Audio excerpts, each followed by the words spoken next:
seputar euforia pembebasan Tom Limbong dan Hasto Kristianto, di mana mereka masing-masing memperoleh amnesti untuk Hasto, kemudian abolisi untuk Tom Limbong. Teknis pemahaman teknis hukumnya seperti apa, silakan simak ahli-ahli hukum. Di situ pengertian tentang amnesti dan abolisi itu dengan jelas. Tapi mungkin secara awam, kalau amnesti itu adalah pengampunan, artinya yang bersangkutan memang melakukan kesalahan kemudian diampuni, gitu ya. Makanya itu melekat pada pengertian amnesti. Sementara kalau abolisi itu lebih ke penghentian proses kasus hukum, gitu ya. Nah, ternyata ini sekali lagi ini juga bahasa awam ya. Artinya bisa diterjemahkan sebagai bahwa pemberi abolisi, dalam hal ini kekuasaan, itu mengakui terjadi kesalahan pada pihak penguasa, gitu ya. Meskipun proses itu kemudian lintas periode, itu kekuasaan ketika Tom Limbong diputus salah oleh hakim itu pada kekuasaan periode sebelumnya, kemudian pada periode ini kekuasaan itu mengaku bersalah sehingga proses hukum harus dihentikan. Ini tak ada terjemahan semacam itu. Mungkin Anda kalau pengen melihat penjelasan yang lebih clear, itu penjelasannya Said Didu di channelnya Bung Heru Benopoint ini. Saya kira pemahaman yang disampaikan oleh manusia merdeka Muhammad Said Didu itu clear, begitu ya. Dan saya juga mengikuti pengertian ini, meskipun sekali lagi kalau di kalangan terutama yang paham tentang hukum ini menyayangkan pemberian abolisi ini. Mestinya ditolak oleh Tom Limbong, begitu ya. Karena dengan berbekal keyakinan tidak bersalah, biarlah proses hukum yang menentukan apakah yang bersangkutan benar-benar salah atau tidak, begitu ya. Cuma persoalannya di sini adalah orang yang berpikir seperti itu menggunakan asumsi bahwa proses peradilan atau hukum itu berjalan sebagaimana mestinya proses pengadilan. Nah, apa yang terjadi pada Tom Limbong itu di mata publik, common sense, begitu ya, itu adalah satu kasus yang di hulunya itu bermasalah. Itu keterlibatan politik, dalam hal ini kekuasaan, itu mewarnai putusan pengadilan. Nah, kalau kita kembalikan pada logika hukum, maka laung hulunya bermasalah, gitu ya. Maka saya kira saya lebih cenderung mengikuti ya ini bentuk dari abuse of power, gitu ya. Ya perlu koreksi dari abuse of power ya. Pemberian abolisi ini saya kira satu pilihan yang tepat, karena untuk memotong dengan segera proses abuse of power itu berlangsung terus, gitu ya. Bahwa dalam hal ini Mr. Prabowo istilahnya menuai atau memetik atau memanen keuntungan politis, itu ya biasa saja.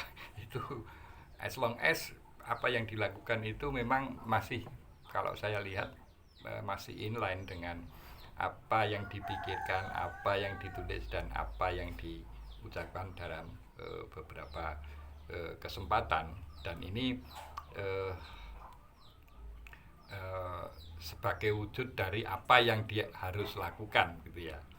Saya bukan memuji berlebihan pada Mr. Prabowo. Saya sama seperti maksudnya mengikuti jalan pikiran Muhammad Said Didu, bahwa kalau Mr. Prabowo keliru ya kita koreksi, kita kritik ya, ketika dia melakukan hal yang benar ya kita dukung gitu ya. Nah,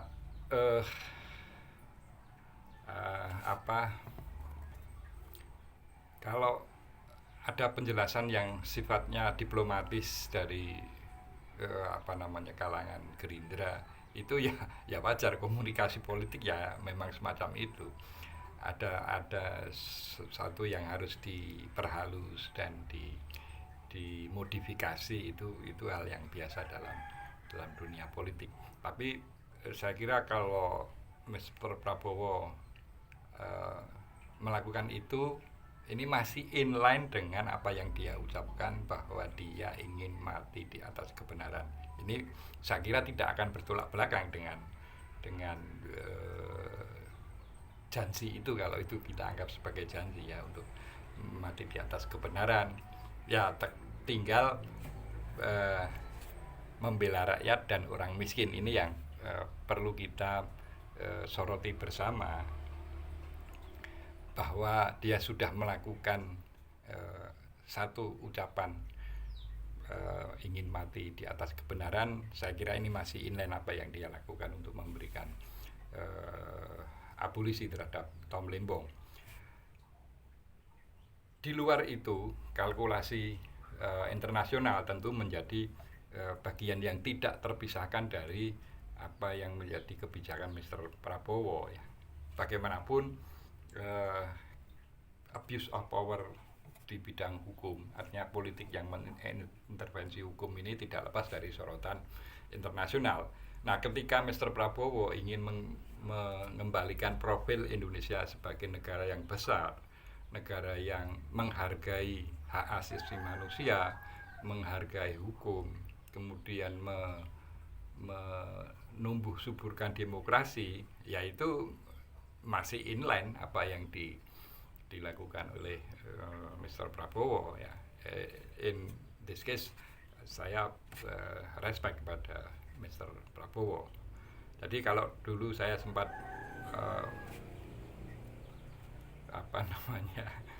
menurun harapan saya kepada Mr. Prabowo dengan kasus ini, dengan pemberian abolisi ini,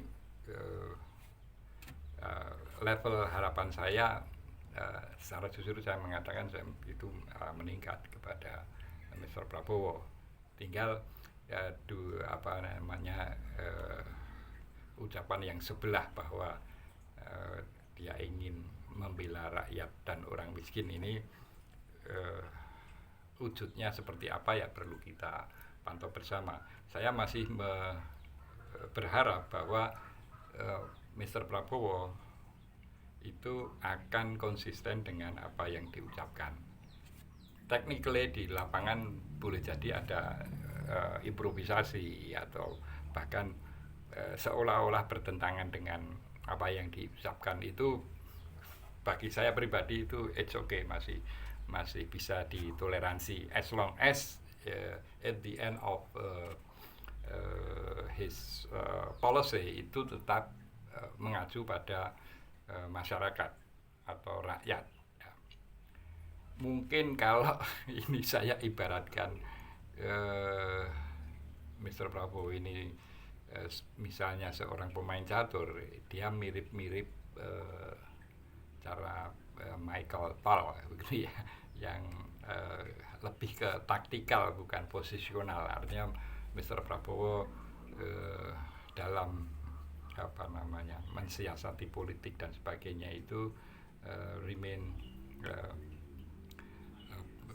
based on tactical, atau lebih kental dengan taktikal bukan posisional. Kalau posisional itu orang dengan mudah membaca, oh ini arahnya ke sana, oh ini arahnya ke sini. Tapi kalau taktikal ini memang perlu keahlian tersendiri, dan itu dipunyai oleh Mr. Prabowo dengan latar belakang apa Danjen Kopassus. Tentu ini skill yang barangkali tidak dimiliki oleh rata-rata pemimpin ya.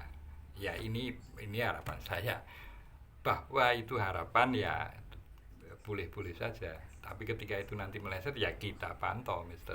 Prabowo, kita ingatkan Mr. Prabowo, kita tidak ingin Mr. Prabowo jatuh terjerembab karena mengingkari janjinya sendiri. Kita tetap berharap Mr. Prabowo as our presiden yang membahagiakan seluruh rakyat Indonesia. Apa yang Mr. Prabowo sedang perjuangkan di mata internasional itu inline dengan apa yang diterapkan di Indonesia, bahwa politik kemudian sebagian boleh dikatakan mengkritisi dengan latar belakang apapun, baik itu motivasi politik atau murni murni taruhlah akademis, sebagaimana Novel Baswedan, itu karena kelurusan cara pandang bagaimana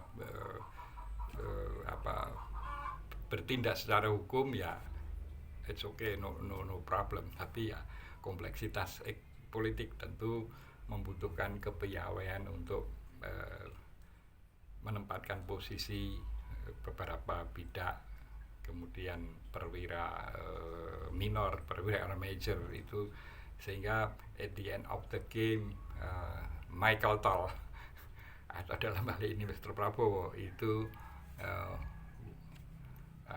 akan memenangkan pertandingan. Memenangkan pertandingan artinya nanti aplaus dari penonton atau rakyat Indonesia itu benar-benar melihat Prabowo sebagai pemenang, bukan dalam rangka menang secara politis, tapi menang sebagai negarawan. Salam konstitusi.